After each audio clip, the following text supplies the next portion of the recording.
3, 2, you. All right, how many people here have ever had somebody do something to make them very mad?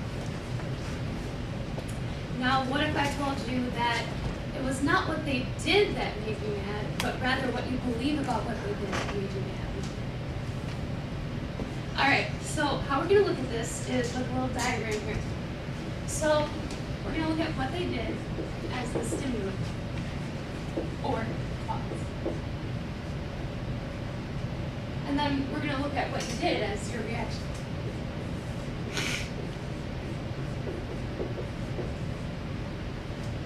Now, growing up, we're always told that, well, somebody did this, the stimulant, and so I did this, which is your reaction.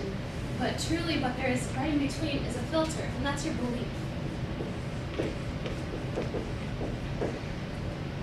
God, I hope that's how I spell it. Okay, so somebody give me an example. Like, Cuts me off on the road. Preferably a woman driver. how about not driving? Because that's one that gets hard. Cuts me off in the hallway on the way to lunch. Some. Okay, we'll do cutting off. That's Mr. Joseph. In the hallway? Yeah. This is a lot different from being in a car. So much.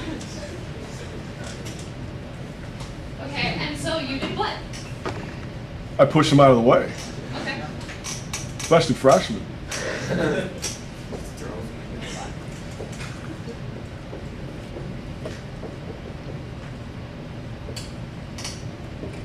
Okay, so now most anybody could look at this and say, well, they cut me off. Of course I'm going to push them out of the way. Like, that's just what you do. So now the question is, why did that bother you? Why does that bother you? I'm hungry and I'm fat.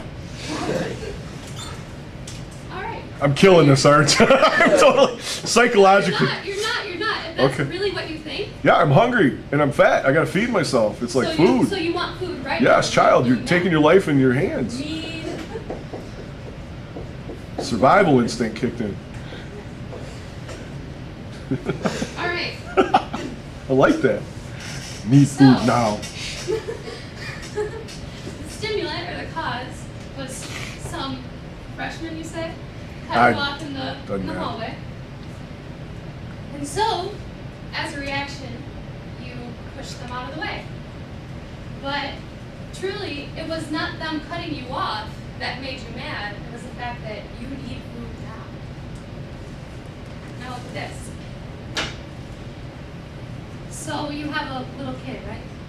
And you have a parent.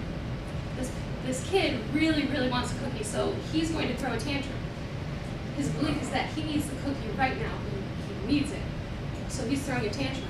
He's using anger to move somebody. The parent says, okay, you can have the cookie. Now you guys think about this. How is this any different from when your parents throw a tantrum about you not cleaning up your room? What they want is for you to clean up your room. It's not the fact that you did not clean up your room. It's because they believe that you need to be clean, and it needs to be clean in their eyes. So, what is my main point here? You have a lot more power without anger. Now, I know that I used the whole stimulant-like reaction, the filter, to get to that point, but that's really what it is. It's being able to look at a situation, even if you're in the heat of the moment, be able to step away from it and say, okay, here's what they want. Now, how do I fulfill what they want without, you can have more power, you can be more clear without being angry, you have a less tense environment, and in the end, you can get your point across. Why does anger feel so good? I guess that you're always taught to be angry to move somebody. In the end, yeah, sometimes that moves people, but maybe that's the whole thing. You're just kind of taught that anger is good. But if you were taught that anger does not feel good, then would you really feel good about it? No, I don't know about taught. I'm not arguing with you. What I'm saying is, it feels so good to get it out.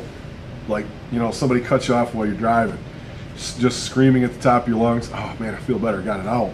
as opposed to people that suppress it and hold it in. But you see, this is why they have therapists and counselors. This is why I drive them nuts. But that was my main point. I just thought that I would really teach you guys about the philosophy, because once you're able to step away from the situation, like I said, and analyze it, then you're able to pick out what the true conversation is about. Because wouldn't you agree that when you're in the heat of the moment and you're having an argument with somebody, you're really angry and you're just throwing things out, right? But what is the actual cause of the argument? And that's where the whole belief system comes from. So, thank you for listening to me today. Well done.